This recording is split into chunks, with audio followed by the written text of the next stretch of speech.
Welcome, ladies and gentlemen, to another exciting episode of This Is Our Life. Hey, this video I do want to make. Didn't want to make the last one. This one I do. I changed the lighting a little bit, even though it's like blinding me. This is what like a dream. Living off the land, off grid. Get I'd say the best amount of acreage would be between 5 and 15 acres. Get a one of those shed kits, or maybe even one that's already built, or one of those garage kits, or one that's already built. There's some things we would need to do. You know, I actually think about this a lot. We need depending on the size, you know, first of all, I'd like it to be made out of wood. I don't want aluminum or anything like that. I want wood. Wood stove, which, you know, would take some time, would take me a while to get used to cooking on one, because the heat is not even the way it is with gas or electric. Don't burn it up. Yeah, and we would have to have, well, what are those things called? That you, like reflectors, so it doesn't catch the house on fire. And then you have to worry about the flue in the chimney. Yeah. So, and then we would hook up electricity by solar panels and excuse me. Hairball. Yeah, hairball. He swallowed the cat this morning. It wouldn't be a big place. It'd probably be bigger than this. It'd definitely be laid out differently. I think one of the biggest problems with this apartment is just the way it's laid out. The kitchen is nice size. That's the biggest room here. Bedroom, though, is itty bitty. You can barely get a full-size bed in there. Yeah. Definitely not a queen. Yeah. And so, but see, we wouldn't have to like build walls everywhere, because we have a couple of screens that we got when we lived in Asia, when we lived on Okinawa, and we could use that as dividers. On in our last house on Okinawa, on Cleveland Court, we used one of those screens to separate the dining room from the living room. We could make curtains from wood beads. Yeah. They may not be, they'll be transparent, but at least it's something. Yeah. Buy a bunch of bags of beads at Walmart, wooden beads and fish line. It would work, yeah. And we would get a composting toilet, and you know, depending on the size and the way things would be laid out, would depend on how many wood stoves we would have. Of course, we would have critters. Yeah, we'd have critters. We'd outside. Have, chickens, goats. Well, when they're babies, you kind of have to keep them inside. Yeah. Alpaca would be nice, but they're kind of big, and they can be attitudey. Yes. Seems like the males are worse. But that's all we've seen is the males, too. Yeah. The females. And they have to live in a group. They can't live just by themselves.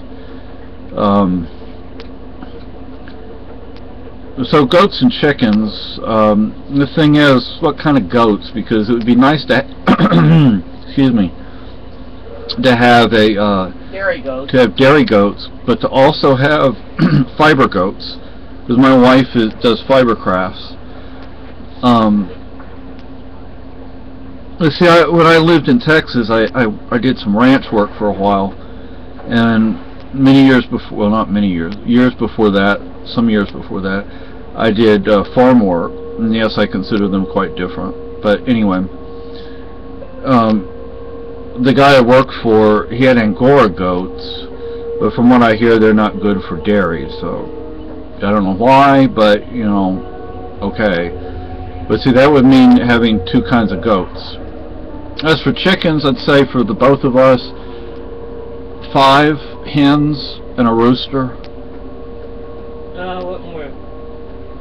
Well, we would. If we had more than that, we would have a surplus of eggs and we could sell them. Yeah. But I mean, just for the two of us, because that would give us eggs for breakfast and occasionally eggs for cooking. So maybe we would need more than 4 or 5 chickens. 4 or 5 I would say hens. a dozen. A dozen. Start with. I mean, if we had a dozen hens, we could probably go with a couple of roosters. I'm sure you'd get one that would be broody. Yeah, which would be nice. No, one rooster is enough. One broody. Oh, one rooster. Yeah. Roosters, you kind of spread them thin, or they'll drive the hens crazy. Oh. So anyway, so we'd have to drill a well. Now, I wouldn't mind hooking up, you know, in the house, pump. Yeah, they can be hard to work, but you know, we have a bathtub, one of those claw-footed tubs. Have a wood stove in the bathroom or bathroom area to heat water to put into the bathtub. Now, the 100-year-old house that my family had in Illinois, it had a cistern right next to the house for water, but the water in it was unusable because it had been junk and trash and garbage thrown in it. Oh. Well, but it did have a hand pump. Oh. So I wouldn't want a well where you had to drop a bucket down because somebody could fall in. Yeah, and you find those kind of wells around here actually. If you drive by, walk by, and you see one of these. They're more decor though. Yeah, but occasionally you'll actually see one that they don't use it anymore, but you know they have it covered and everything. But you know anyway, so the grow garden, grow biointensive. But see, we wouldn't have much of a yield at first. It would probably take 2 or 3 years before we started getting a decent yield, and that kind of the work involved with growing that kind of garden. It would take some time to do, you know. I mean, we'd be working on like one bed at a time, and a bed is what, roughly 4 feet wide, and what is it, 50 feet long? No, 25 feet long. I think about 25 feet long by 4 feet wide. And you know, one thing that would change also would be what we eat, because we would be eating what we grow. And you know, another thing about goats, I hear goat milk doesn't taste all that good sometimes. It's not like cow's milk. I guess we'd have to get used to it, wouldn't we?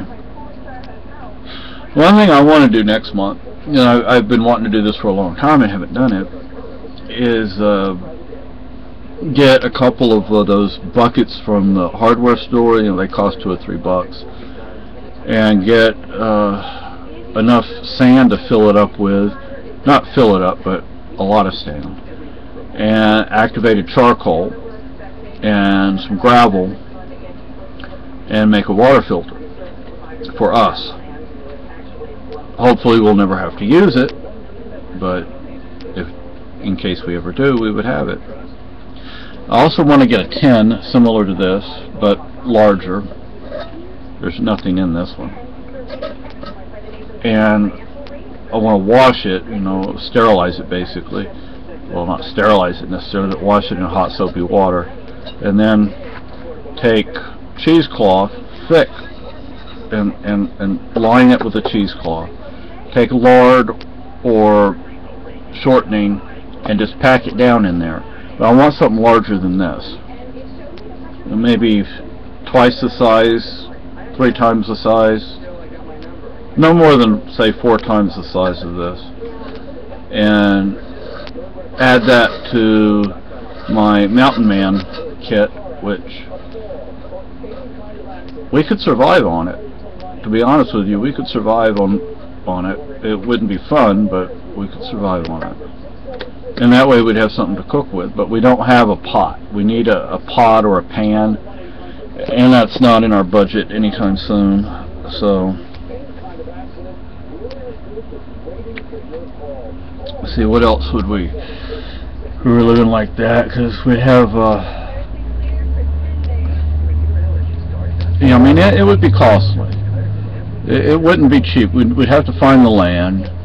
We'd have to buy the shed or a kit, or buy the plans and then go buy the lumber. If we did it that way, it might actually be a little cheaper. Might not, I don't know. But since I would have to be out there putting it together, it would take longer for us to get established.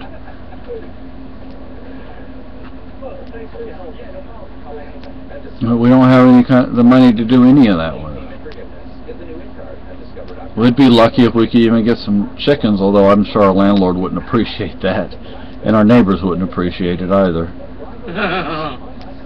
But now, our one neighbor over here, she had a bear come up into her yard and get into her bird feeders, and we've seen a turkey go over there and do the same thing. Well, not get into the feeders, but eat what was on the ground. Guess they didn't find a whole lot because they haven't come back.